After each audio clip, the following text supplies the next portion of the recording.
పట్టించుకోవడం లేదు కదా అని ప్రతిజ్ఞలు చేయకు. బతుకే లేకుండా చేస్తాను. ఇదిగో, ఈ నీ నిజస్వరూపం తెలియకే నీకు అవార్డు ఇచ్చారు. గెలుపు శాశ్వతం కాదు. బ్రతుకు నీ చేతుల్లో లేదు. పతనం తప్పదు మంగా. ఏయ్! రెచ్చగొట్టి కన్నెర చేసేదాకా తెచ్చుకోవద్దు. ఒక ప్రమాదం ఎవ్వరూ లేకుండా చేసింది. దక్కిన దానితో తృప్తిపడు, లేదంటే కష్టాలు పడాల్సి వస్తుంది. దేవుడు పెట్టిన కష్టాలే లెక్క చేయకుండా ఎదురెళ్ళి గెలిచిన దాన్ని నువ్వేం చేయగలవు? నీ మూలంగా నా మనవరాలు అశాంతికి గురైంది. అది మనసు దిటవు చేసుకుని తాను అనుకున్నది సాధించాలని వచ్చింది. ఇందాకే చెప్పాను, కలలు కనద్దు, కన్నీళ్లే మిగులుతాయి అని. చూద్దాం ఎవరి కళ్ళు చెమ్మగిలతాయో. సరే చూద్దాం. ఓటమి తెలియని దాన్ని నన్ను నువ్వు జయించలేవు. ఇప్పుడేగా చెప్పింది. మంచి మనిషికి ఒకసారి చెబితే చాలు అంటారు. ఎందుకంత ఉలికి పడుతున్నావు? నేను ఉలికి పట్టమేమిటి? నీ భయం నిజమవటం ఖాయం. ఇక నుంచి నువ్వు ధైర్యంగా ముందుకు వెళ్ళలేవు. నా వెనక పరిగెత్తడమే గాని నన్ను దాటి అడుగు కూడా ముందుకు వేయలేదు. నమస్కారం అమ్మా. మహిళారత్న బిరుదొచ్చినందుకు శుభాకాంక్షలమ్మా. చూశాను, మీరు రావటం చూశాను. ముందుకు రమ్మని సైగ చేశాను, మీరు గమనించలేదు. చూడలేదమ్మా. మీకెప్పుడు ముందు చూపు అలవాటు లేదుగా. పదరా సాకేత్.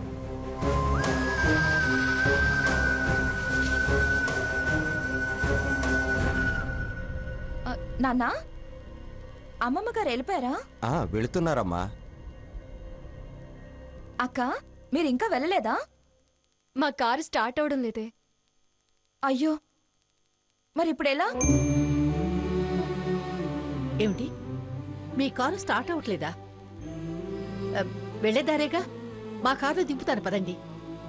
పర్వాలేదండి, మేము ఆటోకి వెళ్ళిపోతాం. అయ్యో భలేదానివే, ఆటోలో వెళ్ళడం ఎందుకు? పదండి, కారులో దింపుతాను. పదండి, రండి.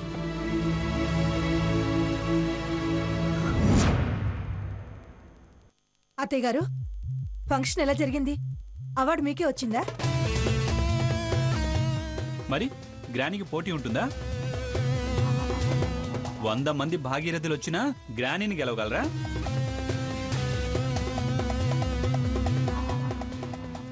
ఇదిగో చూడు అవార్డ్.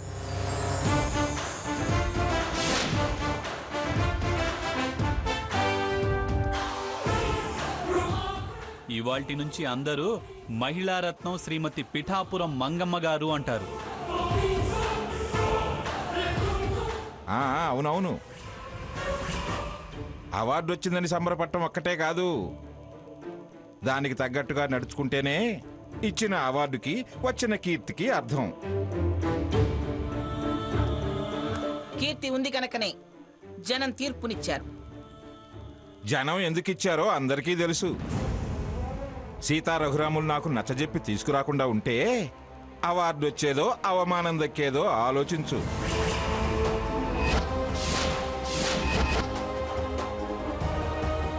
వాళ్ళని ఇప్పటికీ శత్రువులాగానే చూస్తున్నావు. ఇప్పుడేమంటావు? ఏమిటనేది? తనేమన్నా లేండి కల్పించి చెప్పిందా?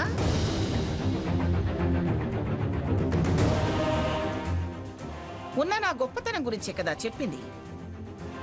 ఏనుగుని ఏనుగు అనక ఎలక అంటారా? అంటే ఏం చేసేదానివే?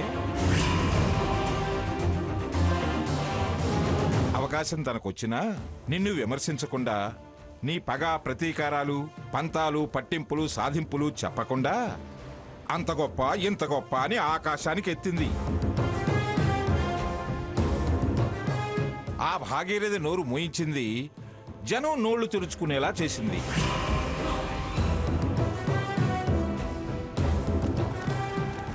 అన్ని సవాళ్లు విసిరిన ఆ భాగీరథే సీతను మెచ్చుకుంటూ అర్హత తను సంపాదించింది, అవార్డు నువ్వు ఇప్పించావు అంది.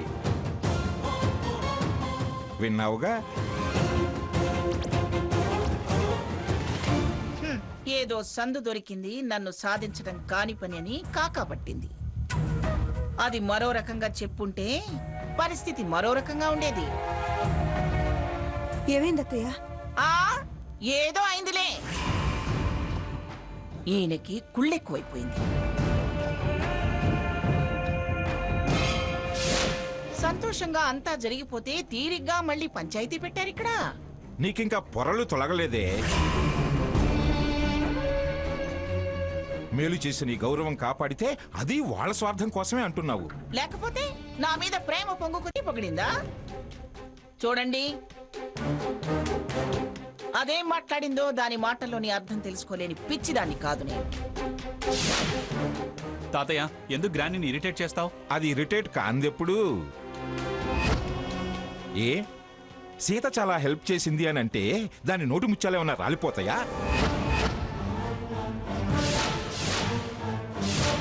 మళ్ళీ అదే మాట అంటారేమిటి? నా గురించి ఉన్నదేగా చెప్పింది. సరే, మంచే చేసింది అనుకుందాం. అయితే ఇప్పుడు నన్నేం చేయమంటారు? అంబారి ఎక్కించి శాల్వా కప్పి ఊరంతా ఊరేగించమంటారా? అంత అవసరం లేదులే, ప్రేమగా అక్కున చేర్చుకుంటే చాలు.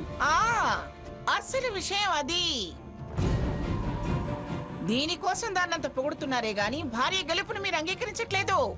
అదిరా అదిరా మీ తాతయ్య విషయం. ఎంతసేపు వాళ్ళకి దోచిపెడదామని, ఎలా నా చంకనెక్కిద్దామని ఆలోచన తప్ప మరొకటి లేదు పెద్ద మనిషికి. చచ్చా, నీ బుద్ధి తెలిసి కూడా అనవసరంగా నిన్ను సమర్థించి చాలా తప్పు చేసింది సీత. దానికి తగిన శాస్తి ఆ భగవంతుడే నీకు విధిస్తాడు. శాస్తి శిక్ష అంటూ మీరేం నాకు శాపాలు పెట్టనవసరం లేదు. ఆ దేవుడికి నా గురించి తెలుసు కాబట్టి నన్నెక్కడుంచాలో అక్కడుంచాడు. అలాగే ఎవరిని ఎక్కడుంచాలో అక్కడే ఉంచుతాడు. అయినా నాకు తెలియకడుగుతాను, జనమేమన్నా పిచ్చాడనుకుంటున్నారా?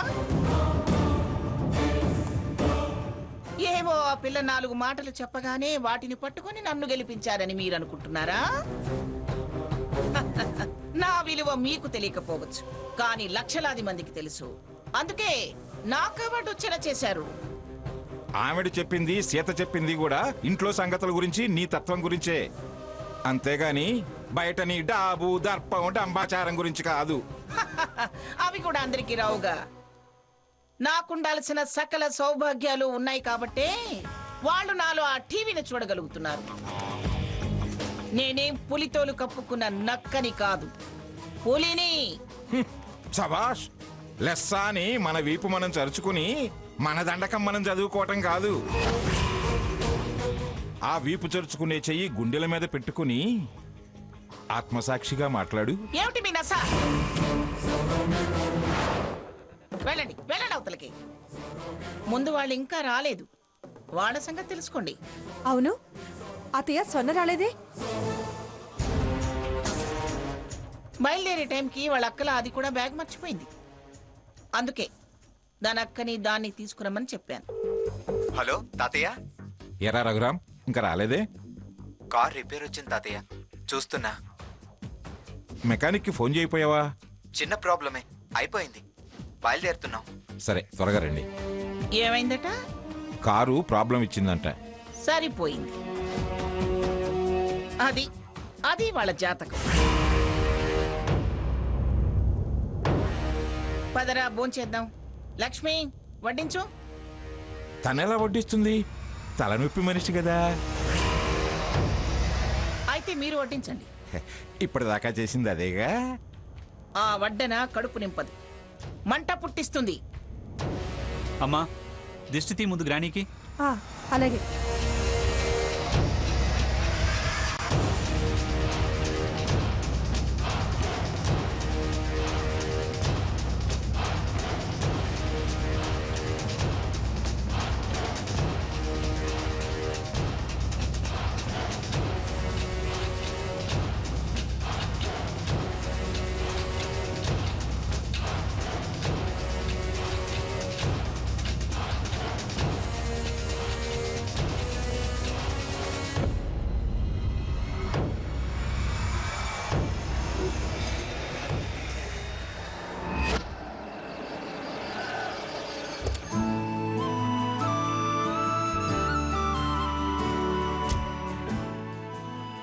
వెళ్ళొస్తామమ్మా. థ్యాంక్స్ అండి. మళ్ళీ కలుద్దాం. వెళ్ళొస్తాం. పెద్దవారు మాలాంటి వాళ్ళింటికి మళ్ళీ మళ్ళీ రారు. పైగా గుమ్మం దాకా వచ్చి లోపలికి రాకుండా వెళ్తారా? లోపలికి రండి. తప్పదంటారా? రండి. రండి. వెళదామా హారతి? వెళ్దాం పదబాగి. రండి. రండి.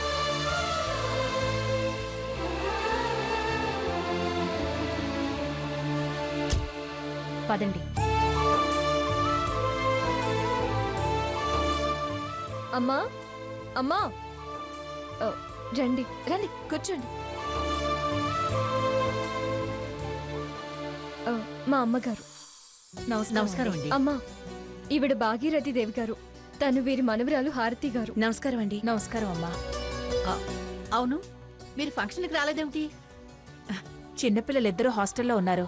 వాళ్ళని చూడ్డానికి వెళ్ళడం వల్ల రాలేకపోయానండి. సీత, నీ సెల్ ఫోన్ మర్చిపోయావు. సీత, అమ్మమ్మ గారికి అవార్డు వచ్చిందా? ఆవిడికి కాకపోతే ఇంకెవరికి వస్తుంది నీ పిచ్చి పేసింది కాకపోతే. అవును, వీరెవరు? ఆవిడ భాగీరథి దేవి గారు. వాళ్ళ మనవరాలు హారతి. భాగీరథి గారా? ఈ పేరు ఎక్కడో విన్నట్టుందే. ఎక్కడో వినడమేంటి బాబాయ్? మన అమ్మమ్మ గారితో పోటీలో నిలిచింది ఈవిడే. ఓ అద్దది. అవును, నాకెంత మతి పరిపు వచ్చిందేంటి?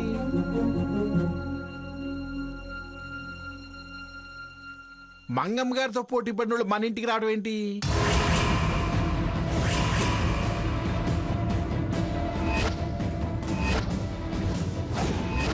నాకెంత మతి పరిపు వచ్చిందేంటి?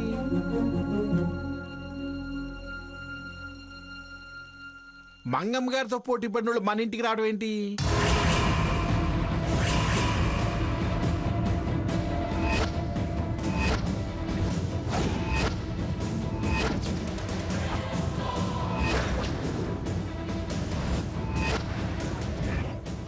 పోటీ పడితే శత్రువులా ఏంటి?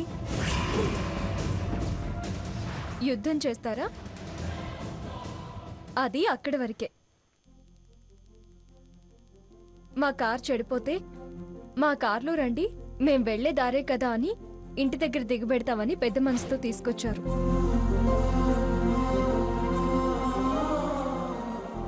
ఓ అట్టాగా, నాకు ఇవన్నేం తెలుసు. మా ఊళ్ళో పోటీ అంటే కర్రలు లెగాల్సిందే, రాళ్ళు రోవాల్సిందే, తలకాయలు పగలాల్సిందే, బాంబులు పేలాల్సిందంతే.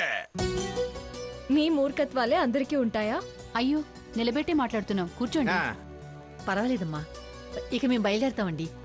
అదేంటండి అప్పుడే వెళ్తానంటారు? కాసేపు కూర్చోండి. కూర్చోవడం ఏంటి? భోజనాలు చేసి వెళ్ళాలి. అయ్యో, కూర్చోండి. కూర్చోండి. పర్వాలేదు. కూర్చోండి, కూర్చోండి. కూర్చోండి అమ్మా. కూర్చోండి. కూర్చోండి. కూర్చోండి. మీరు కూర్చోండి. కూర్చుంటామమ్మా. బాబు, కూర్చోండి. కూర్చోమ్మా. భోజనాలంటే ఇప్పటికే చాలా పొద్దుపోయింది. మీరెప్పుడు వెళ్తారు? ఎప్పుడు భోంచేస్తారు? అమ్మ చెప్పినట్టు భోంచేసి వెళ్ళండి.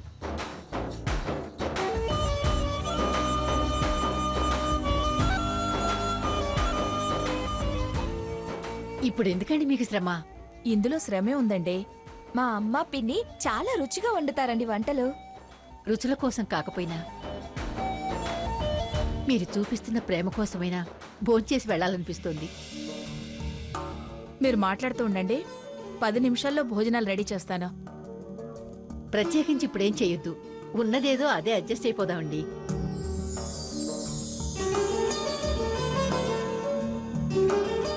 అవును, మంగమ్మ గారికి మీకు సంబంధం ఎలా కుదిరింది?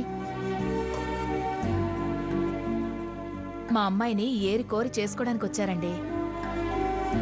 ఓ అలాగా. మధ్యతరగతి కుటుంబంలో ఉన్న మీ అమ్మాయిని కోరి రావటం చాలా ఆశ్చర్యంగా ఉంది. అదో పెద్ద కథలేండి.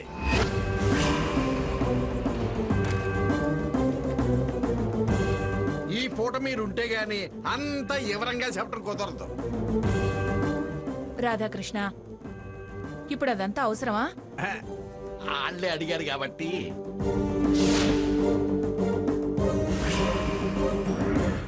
బాబాయ్, ఆడలా మేం మాట్లాడుకుంటున్నాం కదా, నువ్వెందుకు తల దురుస్తావు? సరే మీరే మాట్లాడుకోండి, నాకెందుకు వచ్చింది?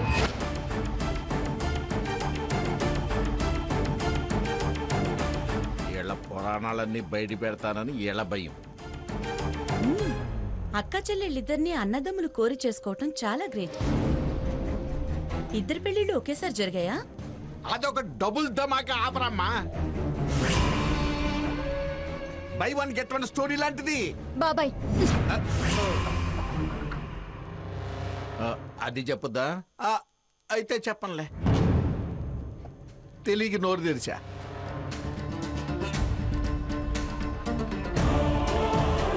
హారతి ముందు పెద్దమ్మాయిని అనుకుందే మంగ. ఏం జరిగిందో ఏమో. తరువాత స్వర్ణ సాకేతిని, సీత రఘురామ్ని చేసుకుంది.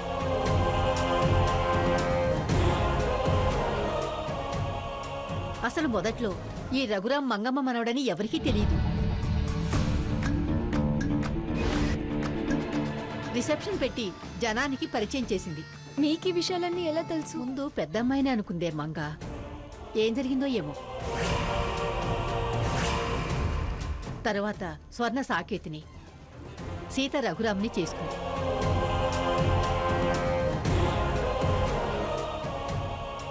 అసలు మొదట్లో ఈ రఘురాం మంగమ్మ మనవడని ఎవరికీ తెలియదు. రిసెప్షన్ పెట్టి జనానికి పరిచయం చేసింది. మీకు ఈ విషయాలన్నీ ఎలా తెలుసు? రాష్ట్రం మొత్తం తెలిసింది. అప్పుడు ఈ పక్కనున్న బొబ్బిల్లోనే కదా నేనుంది. పైగా మంగా నా చిన్ననాటి స్నేహితురాలు కూడా. మీ స్నేహితురాలా? మరి ఫంక్షన్లో ఎందుకలా బిహేవ్ చేశారు? మీ మధ్య తేడాలు ఎందుకొచ్చాయి? మాట పట్టింపులు. ఆవిడ సంగతి మీకు తెలియందే ఉంది. ఆ దూరం దగ్గర చేయడానికే నేనొచ్చింది. ఎంతైనా పాత చుట్టరికం కదా. ఇది అనాల్సిందే. ఆ చుట్టరికం దూరమైనా మీతో కొత్త చుట్టరికం దగ్గరైంది.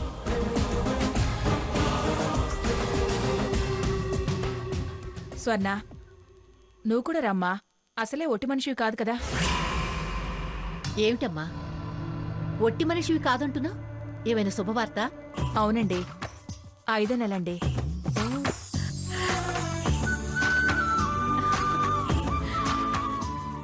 కంగ్రాట్స్ అండి. థ్యాంక్స్. కంగ్రాట్స్ అమ్మా. అండి. సరే సరే, భోజనాలు చేద్దరు గాని పదండి. రండి. పదండి. పదన్నయ్య, రారా తొందరరా, పెద్దోళ్ళు వెళ్తున్నారుగా.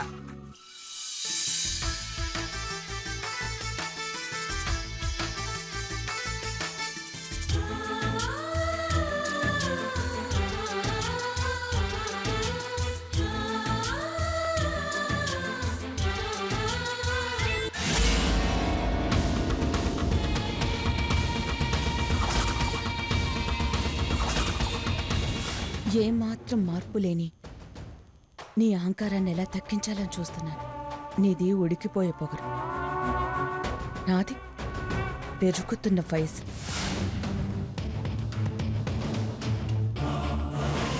నీది అనుకున్నది ఏది నీది కాకుండా చేస్తా.